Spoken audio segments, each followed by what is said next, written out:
On the 16th day of aircraft, we have another Saturn rocket, this time a Saturn IB, which I always called IB, but that's completely wrong. Also, this is based on the version of the Moonlander that doesn't have the correct thrust, as I have recently corrected them. Oh yeah, I recorded that already, but I haven't published it yet.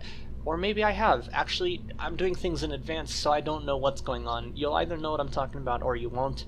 In any case, obviously this can't take you to the moon, but this can get you into low Kerbin orbit to test out the lander in low Kerbin orbit. This was a thing that was done in the real life, and I tried to replicate it as best I could in KSP. You can see we have a J2 or an REI2 skiff for our second stage here. Our second stage is basically what would have been the third stage. I forget, there's a name for this stage, a specific name, and I forgot what it is right now. It's really interesting the way the Saturn family of rockets were built together, but I don't remember the full details of that right now. In any case, I needed 8 engines in a very particular pattern for the bottom here to make this work. I'm going to go ahead and see if I can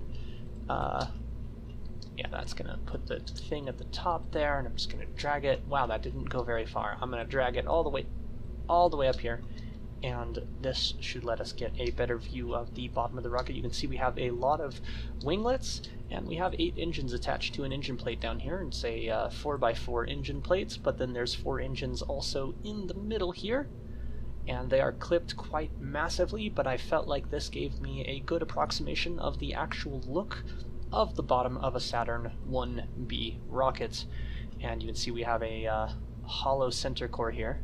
Is it actually hollow? I don't remember it being hollow. Oh, well, there you go. It is hollow.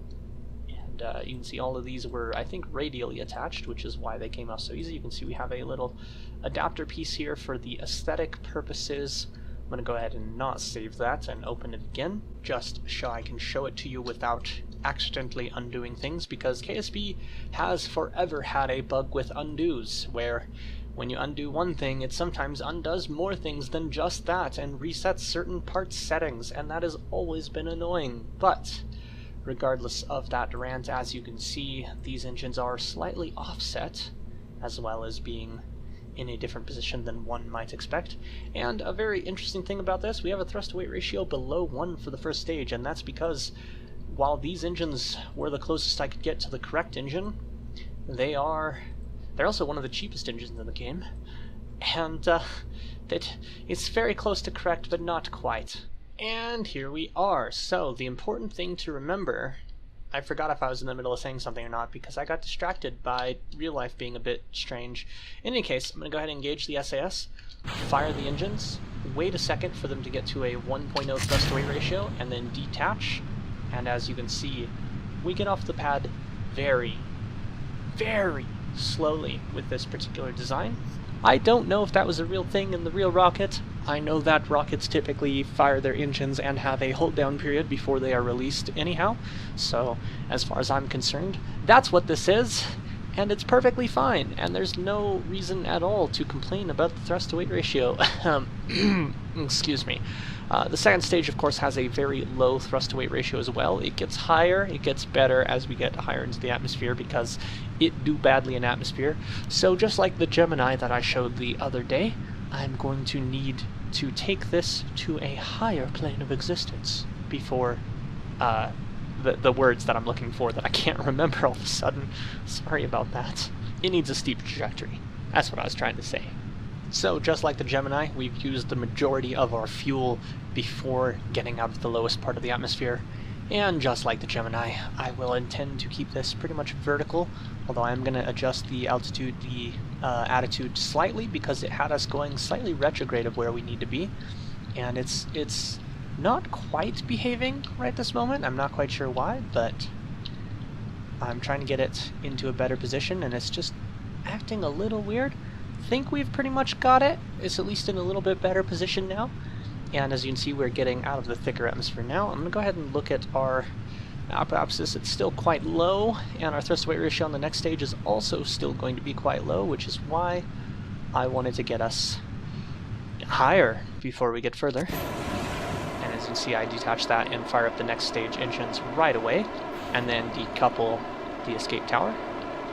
And I'm going to go ahead and get us over to a 45-degree angle, much like the Gemini. We're going to want to have that be the angle that we ascend at in order to gain speed. And as you can see, we still have a thrust-to-weight ratio that is extremely low, below 1 still, and we're still losing speed, and we're getting closer to our apoapsis. And I might have flown this wrong. I might have needed to hold it vertical for a bit longer. I don't quite remember. We are getting close to being out of the atmosphere, and of course our thrust-to-weight ratio is going to go up as we continue to burn fuel, but I may have fully screwed up this particular mission, in which case, whoops, sorry.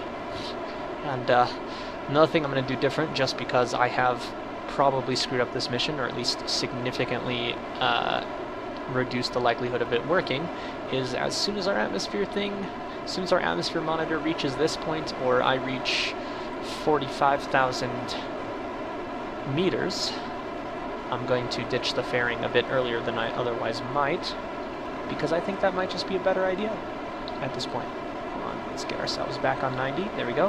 And of course it goes to 89 as soon as I get it on 90. And again, as soon as I get it on 90, it goes to 91. Yeah, it's very hard to position sometimes. Very hard. And still not high enough for me to ditch the fairing yet. We are very, very close to our apoapsis, and we are also very much at flying sideways with this rocket, which is not generally what you do with rockets, but it is with this particular design because there's no other way to do it. And you can see we're still very close. In fact, we are now reaching apoapsis, so I may have flown this at completely the wrong trajectory. I'm just going to go ahead and ditch those now.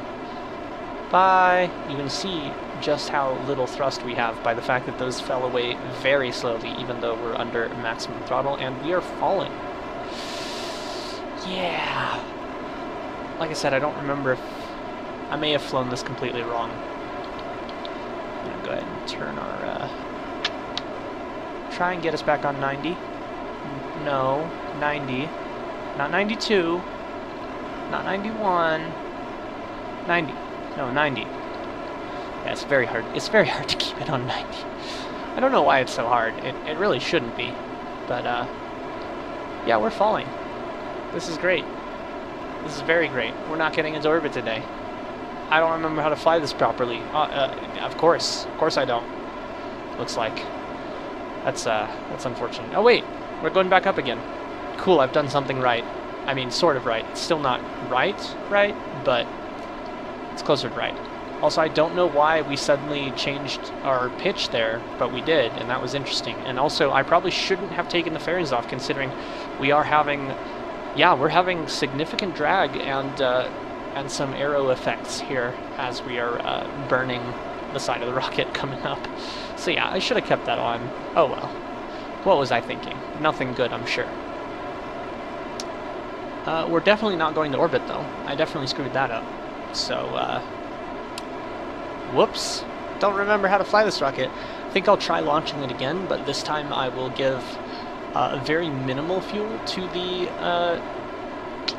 Moonlander, and maybe a little bit less to the command module as well, so that we have the ability to quote-unquote test everything, but without...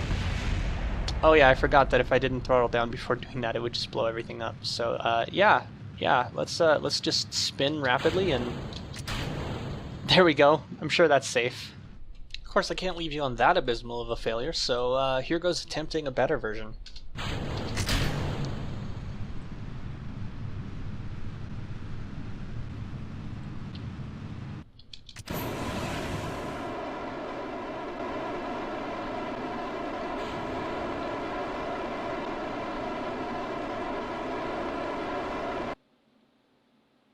And we're in orbit. So, you know what that means it's time to do?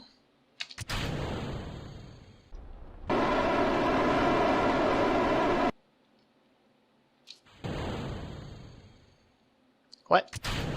There we go. And now we're back in orbit. See, we've even cleared up our space debris and still have this weird ring stuck around. Also, apparently I've permanently damaged the lunar module now, which is cool. Also, I just did a thing that... Oh, I think I just enabled the lander's engine, which is pretty neat. Oh, shit. SAS is fighting me because I accidentally had it on the wrong setting. Anyhow, I'm going to go ahead and... Oop, I'm going to go ahead and turn this on, get us into a deorbit. Then I'm going to start spinning us, fire off the lander engine, fire off the fucking that part. Then where's the... Wait, what? Make primary docking. Oh, there we go. I don't know how that happened, but okay. Now we're ready for atmospheric interface. And of course, the only thing to do now is activate the parachutes again. Kinda want to do something stupid and just jettison this early. Yeah, fuck it. What's the worst that could happen?